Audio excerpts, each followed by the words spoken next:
గురుగారు, అయితే అప్పుడు రామాయణంలో ఉన్నటువంటి లంకా నగరం, ఇప్పుడు కనిపిస్తున్నటువంటి ఈ శ్రీలంక, ఈ రెండు ఒకటేనంటారా? రెండు ఒకటి కావు. ఇందాక ఎప్పుడో ప్రస్తావన చేసినట్లుగా కాలానికి తగినట్లుగా భూఖండ నిర్మాణాలలో అనేక రూపాలు ఏర్పడుతూ ఉన్నాయి. ప్రత్యేక నవసహస్రాత్మకమైనటువంటి కుండాత్మకమైనటువంటి రూపంలో నవఖండములుగా ఉండేటటువంటి ఈ విభజన 7 ఖండములుగా 6 ఖండములుగా ఈనాటి కాలంలో మనం చూస్తూ ఉన్నాం. నార్త్ అమెరికా, సౌత్ అమెరికా అనే రూపాలు.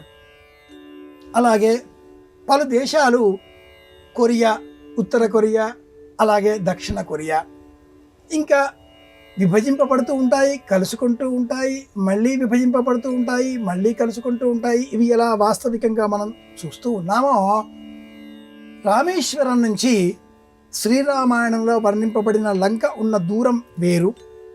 ఈనాడు మనకు కనిపించేటటువంటి సిలోన్, సింహళం, శ్రీలంకగా మారిన శబ్దంతో ఉండే కనిపించే లంక వేరు. ఇది సిలోన్, ఈ లంక వేరు.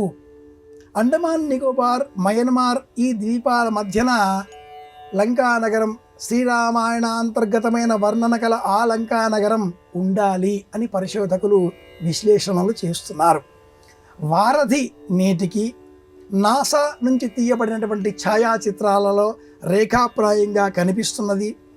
సున్నపురాయి తేటంగా కూడా కనిపిస్తున్నది. సముద్రపు ప్రవర్తన ఆ ప్రాంతంలో వేరుగా ఉన్నది. ఆధునిక విశ్లేషకులు వీటన్నింటినీ కూడా పరిశీలించి మయన్మార్, అండమాన్ నికోబార్ ఈ ద్వీపాల పరిసర ప్రాంతాలలో ఆనాటి లంకా నగరం ఉన్నది అని కూడా నిరూపిస్తున్నారు. ఈ సిలోన్, ఆ లంక ఒకటి కాదు.